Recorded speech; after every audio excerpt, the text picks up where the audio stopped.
은혜를 좀 다시 한번 생각해 보았으면 하는데, 이게 예배소 2장 1절 3절입니다. 1절은 뭐라고 하냐면 허물과 죄로 죽었던 너희를 살렸다. 우리가 죽었다라고 이야기하고 있습니다. 영적으로 죽은 상태라고 이야기를 하고 있고, 죽었을 뿐만 아니라 이제 죄 가운데 행하는 자임을 성경은 말하고 있습니다.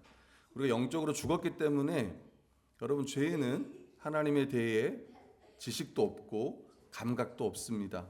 그래서 어떤 일에 반응할 수 없어요. 죽은 자는 하나님을 예배할 수 없습니다. 하나님께 기도할 수도 없습니다. 영적 생명이란 하나님을 아는 것이고 하나님과의 관계를 맺는 것이고 하나님과 교제하며 하나님을 즐거워하는 거예요. 여러분, 영적으로 죽은 사람은 아무것도 반응할 수 없어요. 근데 중생한 사람은 반응하기 시작하는데, 그게 바로 우리가 말하는 이제 믿음과 회개다, 이렇게 이야기를 하는 거예요. 영적으로 죽은 상태의 불신자는 아무것도 하지 않는 자가 아니라, 그러니까 하나님을 위해서는 아무것도 안 하지만 자기를 위해서는요 적극적으로 행합니다. 다른 말로 하면 하나님을 적극적으로 대적해요.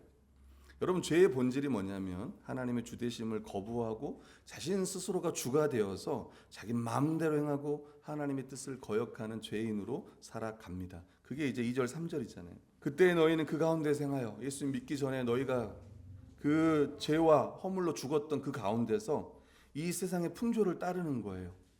우리의 삶의 중심과 삶의 방향과 삶의 내용이 다 이 세상의 가치관을 따라 살아가는 거예요. 이 세대를 본받지 말라고 했는데 이 세대에 본받아 살아가는 거예요.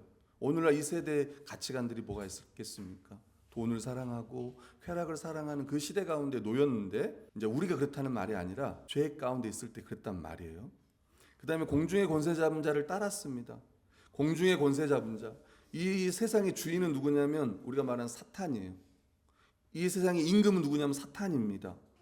인간은 이 악한 세력의 지배하에 종노릇할 수밖에 없는, 그 죄의 세력에서 벗어날 수 없는 그 존재. 그래서 연합한 사람들은 죄를 지을 수 있는 그런 상태이면서도 죄를 짓지 않을 수 있는 상태. 그러나 은혜는 뭐냐면 우리가 죄를 짓는다고 해서 다시 돌아간다? 안 돌아가요. 이걸 우리는 기억해야 돼요.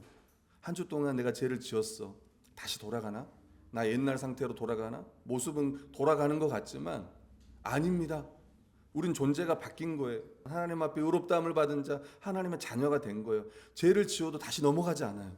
그러니까 이 은혜가 얼마나 큰지 몰라요. 그리고 세 번째는 육체의 욕심을 따라 지내는 자라는 거예요. 마음의 근본이 정욕에 사로잡혀 있습니다. 육체의 욕심, 마음에 원하는 대로 행하는, 하나님의 진노를 받을 수밖에 없는 그 상태가 바로 우리가 예수님을 믿기 전의 상태였다는 거예요. 그래서 하나님께서 우리를 구원하신 거예요.